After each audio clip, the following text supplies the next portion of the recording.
Hello साथियों, नमस्कार। बहुत बहुत स्वागत है आप सभी का आपके अपने YouTube channel our talks zone में। साथियों, आज की वीडियो में मैं एक ऐसी वैकेंसी के बारे में बात करने वाला हूं जिसका इंतज़ार क्लास 10th का हर एक विद्यार्थी कर रहा था। दोस्तों, मैं बात कर रहा हूं ग्रामीण डाक सेवक की वैकेंसी के बारे में, जिसे हम लोग जीडीएस भी बोलते हैं शॉर्ट फॉर्म में। दोस्तों, ये एक ऐसी वैकेंसी है जो कि सरकारी है, लेकिन इसमें कोई एग्ज़ाम नहीं होता है, यानी कि बिना एग्ज़ाम के आप एक सरकारी नौकरी पा सकते हैं। तो इसी के बारे में आज की वीडियो में हम लोग डिटेल में बात करेंगे। दोस्तों, ग्रामीण डाक सेवक की वैकेंसी आ चुकी है और दोस्तों इसमें 3 तरह के पोस्ट हैं। ब्रांच पोस्ट मास्टर, जिसे हम लोग बीपीएम बोलते हैं, असिस्टेंट ब्रांच पोस्ट मास्टर, जिसे हम लोग एबीपीएम बोलते हैं, और डाक सेवक की वैकेंसी आ चुकी है।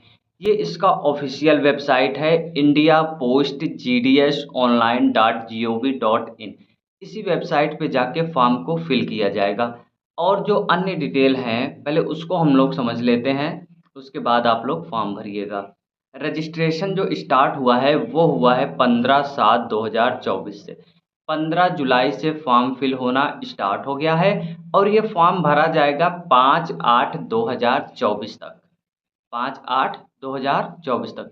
और करेक्शन करने की जो लास्ट डेट है ना, वो है 8/8/2024। 6/8/2024 से लेके 8/8/2024 तक आप अपने फॉर्म में करेक्शन कर सकते हैं।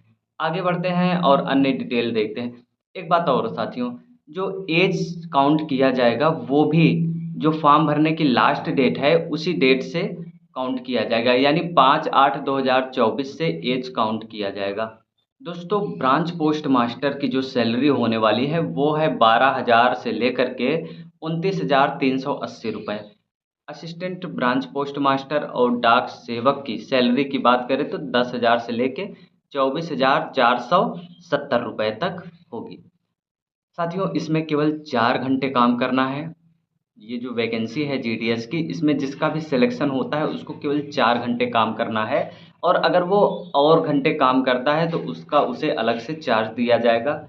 एलिजिबिलिटी क्राइटेरिया क्या होगा इसके बारे में समझते हैं। दोस्तों, एज के बारे में बात करें तो एज 18 साल से 40 साल तक लिया जाएगा। अगर आप 18 से 40 साल तक हैं तो आप इस फॉर्म को भर सकते हैं। आयु में छूट भी दिया जाएगा। छूट क्या दिया जाएगा इसको भी देख लेते हैं। देखिए, SC ST को 5 साल, ओबीसी को 3 साल, ईडब्ल्यूएस को कोई रिलैक्सेशन नहीं है एज में, और जो हैंडीकैप हैं 10 साल, ओबीसी के साथ हैंडीकैप हैं 13 साल और SC ST हैं और हैंडीकैप हैं तो 15 साल एज रिलैक्सेशन मिलेगा। और जो एज काउंट किया जाएगा वो काउंट किया जाएगा फॉर्म सबमिट करने के लास्ट डेट से। एजुकेशनल क्वालिफ़िकेशन के बारे में अगर मैं बात करूं तो केवल 10वीं अगर आप पास हैं तो इस फॉर्म को आप भर सकते हैं। अब आप चाहे यूपी बोर्ड से हों, सीबीएसई बोर्ड से हों, आप फॉर्म को भर सकते हैं। दोस्तों, ये एक ऐसी वैकेंसी है जिसमें केवल 10वीं पास मांगा गया है और कुछ नहीं। लेकिन अगर आपके पास कंप्यूटर का नॉलेज है तो ये आपके लिए बहुत अच्छा साबित होगा। अगर आपके पास कंप्यूटर का नॉलेज है, आपको कंप्यूटर का वर्क भी दे दिया जाएगा तो ये आपके लिए सही रहेगा। आपको साइकिल चलाना आना चाहिए, ये बहुत ज़रूरी है कि आपको साइकिल चलाना आना चाहिए। Categories of disability suitable for GDS post. देखिए, अगर आपको लो विजन है तो आप फॉर्म को भर सकते हैं, आप डिसेबिलिटी में आएंगे, हैंडीकैप में आएंगे। और अगर डीफ है तो भर सकते हैं, हार्ड ऑफ हियरिंग है तो आप फॉर्म को भर सकते हैं। मतलब मेरे कहने का ये है कि ये टाइप हैं डिसेबिलिटी के, अगर इनके अलावा कुछ और है तो आप फॉर्म नहीं भर सकते, ये है तो आप भर सकते हैं।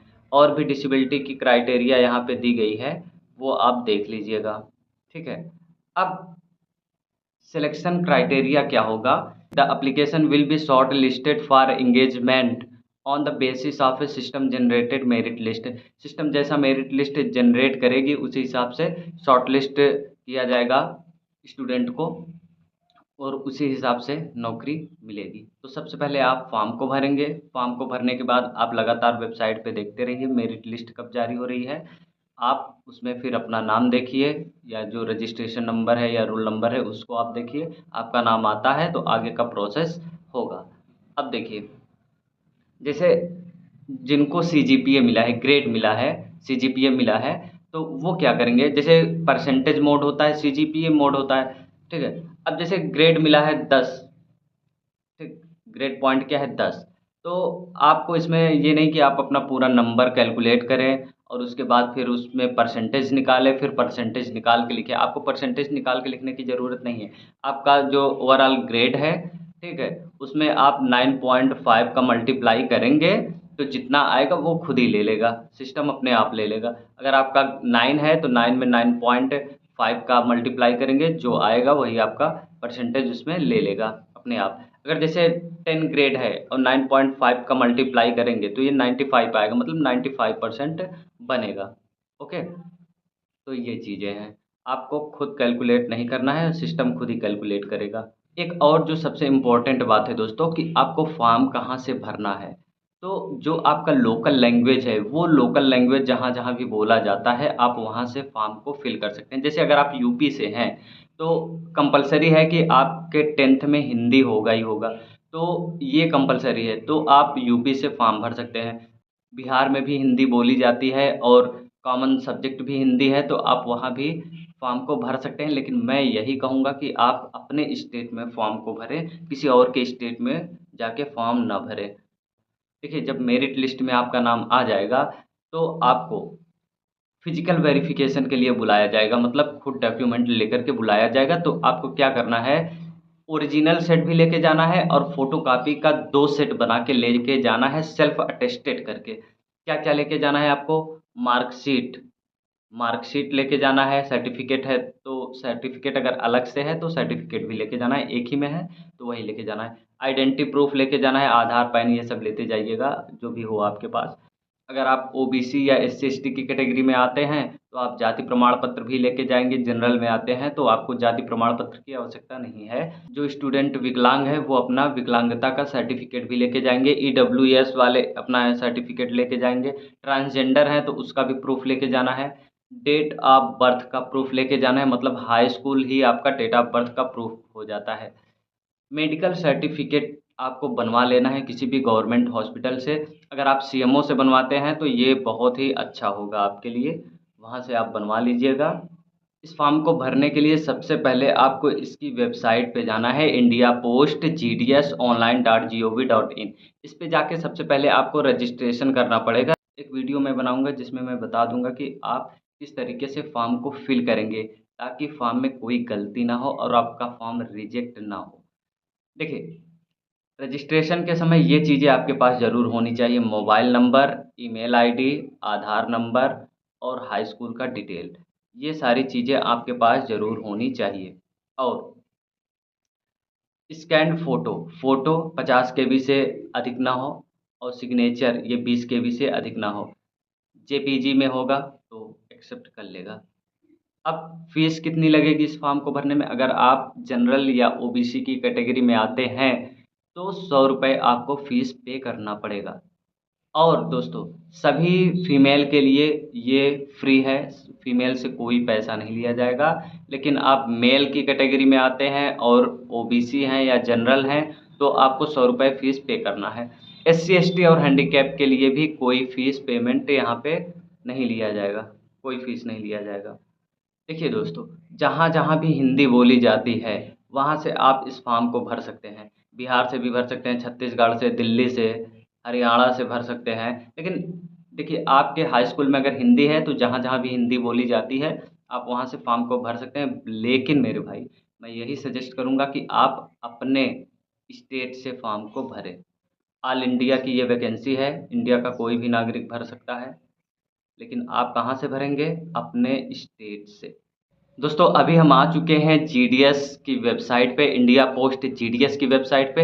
आपको क्या करना है, अपना एक ब्राउज़र ओपन करना है और उस पे लिखना है इंडिया पोस्ट जीडीएस। बस इतना लिख देंगे तब भी आप इस वेबसाइट पे आ जाएंगे। सबसे पहले आपको क्या करना पड़ेगा मेरे भाई, रजिस्ट्रेशन। उसके बाद फॉर्म को फिल करना पड़ेगा, उसके बाद पेमेंट करना पड़ेगा। ठीक है, आप इतना करके प्रिंट आउट ले सकते हैं। देखिए, यहाँ पे कैंडिडेट कॉर्नर लिखा हुआ है ना, ये देखिए कैंडिडेट कॉर्नर, यहाँ पे जाकर के आप इस फॉर्म को फिल कर सकते हैं। जैसे हमें पहले स्टेप में रजिस्ट्रेशन करना है तो step 1 registration, step 2 apply online, step 3 fees payment, उसके बाद आपको प्रिंट आउट ले लेना है। तो अभी जैसे हम क्लिक करें रजिस्ट्रेशन पे, ठीक है, क्लिक कर देते हैं, थोड़ा सा दिखा देते हैं। हमने क्लिक किया रजिस्ट्रेशन पे, अब ये रजिस्ट्रेशन और फॉरगॉट रजिस्ट्रेशन आ रहा है। हमें नया रजिस्ट्रेशन करना है तो हम रजिस्ट्रेशन पे क्लिक करेंगे। तो ये देखिए, ये ओपन होके आ गया है। अब यहाँ पे पूरा डिटेल पूछ रहा है, यहाँ पे हम अपना पूरा डिटेल फिल करेंगे। मैं एक वीडियो लेके आऊँगा जिसमें मैं बताऊँगा कि किस तरीके से आपको फॉर्म को सही तरीके से फिल करना है, ताकि आपका फॉर्म रिजेक्ट ना हो मेरे भाई। मिलते हैं साथियों नेक्स्ट वीडियो में। वीडियो अच्छा लगा तो वीडियो को लाइक शेयर कमेंट और चैनल को सब्सक्राइब करके बेल आइकन ज़रूर प्रेस करें। धन्यवाद।